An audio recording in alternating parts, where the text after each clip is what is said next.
We cannot allow the country to go to the dogs and keep silent.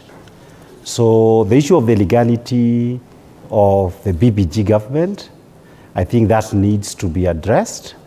And I believe some efforts would be made towards that end amongst certain groups of advocates that I'm a member.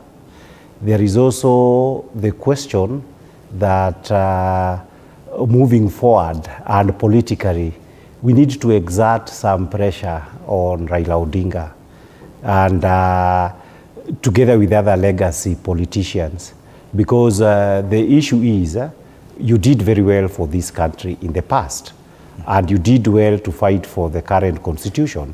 But you cannot have a situation whereby after having all these goods to the country, you are the chief obstacle to progress. Politically, in my view, it is ultimate bad manners. You must decide, and there are clear provisions of law. You must decide to be a wife or a mistress. Mm-hmm. The position of a mistress under our legal arrangements is not permitted, whereby you decide that after you've gone to the position to decide whether you are going to be married on this side of the political divide or on the other side, in between, you decide that you are going to play the role of a mistress and you get everything messed up. I think that at personal level, at the issue of personal integrity, is an issue that needs to be addressed. And finally, is that there is still a lot of hope in Kenya. And I do not see this complicity and the kind of agenda that they are trying to work out really going very far. This writer called Dennis Kabara, the political commentator, was writing an article 2 or 3 weeks ago in which he was showing that approximately 27 to 30, there will be 27 to 30 million voters in Kenya in 2027. And at least 17 million is likely to be amongst the people who are Gen Zs. Therefore, it is my view that the current conspiracy that will be done at the current are based on the realities of Kenya, based on age groups and prejudices that may not be current when you come to 2027.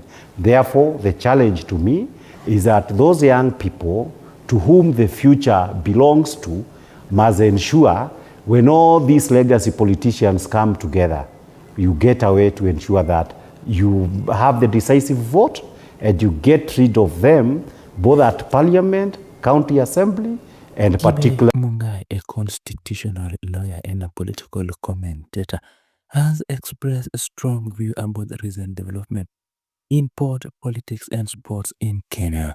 He believed that former Prime Minister Raila Odinga has once again betrayed his political allies by choosing either personal and party interest over the broader coalition elite. According to him, the decision to compromise on the Azimio coalition victory claim and the recommendation of the narco report in exchange for benefit targeted at the Orange Democratic Movement was a serious letdown for those who stood with Raila. For Kibe, this move is not new.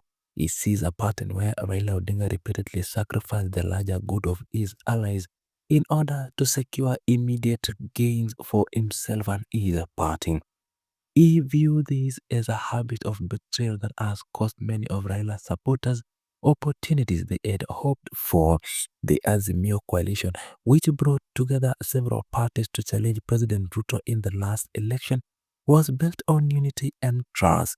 In analysis, Raila's action undermined that trust and left his partners feeling abandoned. The NATCO report, which emerged from talks between the government and the opposition, was expected to address key political issues, including electoral reforms and the structure of governance. Many saw it as a document that could guide Kenya towards more stability. However, Kibe argues that Raila did not push for the implementation of these recommendations with the seriousness they deserve. Instead, he chose to focus on what ODM could get out of the negotiation, weakening the collective strength of the coalition. In Kibe's view, This repeated tendency to compromise explains why Raila's coalition partners often end up frustrated. It also reflects the larger problem of how opposition politics in Kenya sometimes shift from being about national reforms to becoming a matter of personal or party gain. His remarks serve as a reminder that coalition politics depends on loyalty, and what that loyalty is broken, mistrust spread quickly.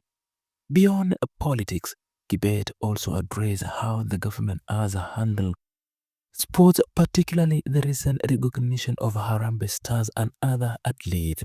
He admitted that the gesture made by President Ruto and Raila to reward players are commendable. However, he stressed that such rewards, while exiting in the moment, are not structured and therefore cannot last. He pointed out that without a formal system, the generosity of leaders risks being inconsistent and dependent on politics rather than policies. According to Kibe, Kenya needs to move away from treating sports as a side activity that only matters when there is a win. He believed that the country should take sports seriously by creating institutions and frameworks that ensure athletes are recognized and rewarded fairly. This, he said, would prevent situations where sportsmen and women are celebrated in public but later forgotten once the spotlight shifts. He suggests that a clear reward scheme should be put in place, especially in football and other popular sports. The scheme should be designed in a way that rewards players based on the level of success they achieve. For instance, teams that reach higher stages in tournaments should have a guaranteed financial and professional benefits. This approach would not only motivate the players but also bring fairness and predictability to the sporting sector. Kibe also emphasized that sports should be institutionalized both at national and at the county level. He sees counties as an important platform where talents can be nurtured from the grassroots. By giving counties a role in building and supporting sports, Kenya can ensure that young athletes across the country have an opportunity to develop and showcase their skills. In order to see what is actually going wrong with it. And in saying this, there are a couple of things that I need to observe. Number one is that Article 4 of the Constitution of Kenya declares that Kenya shall be a multi-party state based on the values under Article 10 of the Constitution. To be a multi-party state effectively means that parties will go to compete for power, and after you've gotten power, the group that wins power, in this case it was Kenya Kwanza, will govern over the next 5 years, and the group that will not win power, which may be the minority side, will be able to check the government on how it is governing over that period of 5 years.